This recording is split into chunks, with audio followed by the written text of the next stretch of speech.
ပြတ်သားတဲ့အခါပြတ်သားလိုက်ပါကိုဟာအကောင်းဆုံးဆက်ဆံနေပါရဲ့နဲ့တစ်ဖက်ကပိုပြီးနင်းလာသလားပြတ်သားပြလိုက်ပါ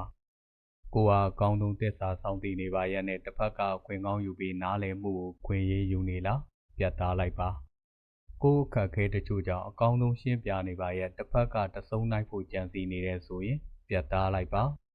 ကိုပဲလိုပဲစေနာပြူတင်သွားပြီးကိုရဲ့စေနာကိုအတိအမှတ်မပြူတဲ့အပြင်ပြက်ရည်ပြူနေခဲ့မယ်ဆိုရင်ပြတ်သားလိုက်ပါ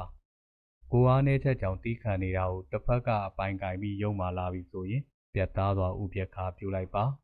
ပြတ်သားတဲ့ရင်ပြတ်သားလိုက်ပါတကယ်၍ပြတ်သားတဲ့နာကိုမပြတ်မသားဖြစ်နေမိရင်အကြိမ်ကြိမ်နာကျင်ရတတ်တယ်ပြတ်သားမှုဆိုတာတခါတလေမှာကိုကာကွယ်တာဖြစ်တယ်လို့တခြားသူကိုကယ်တင်တာလည်းဖြစ်နေနိုင်တယ်လေလူချင်းချင်းကြားမှာမပြတ်သားမှုမပွင့်လင်းမှုတွေကရင်ထဲမှာဘုံတစ်လုံးထည့်ပေးလိုက်တယ်လို့စိတ်အခမ်းမတင်တဲ့အခါပောက်ကွဲမှုကိုပိုပြီးပြင်းထန်စေတယ်ကွလူတယောက်အောင်မြင်လာဖို့ဆိုတာပြတ်သားရဲရဲနဲ့ဆုံးဖြတ်ချက်တွေချဖို့လိုတယ်လို့တန်ရောတင်ဖြတ်တင်တာတွေကိုပြတ်သားစွာဖြတ်နိုင်မှာငြိမ်းချမ်းမှုအဆင့်နဲ့အောင်မြင်ခြင်းအဆင့်မှန်ကိုရရှိလိမ့်မယ်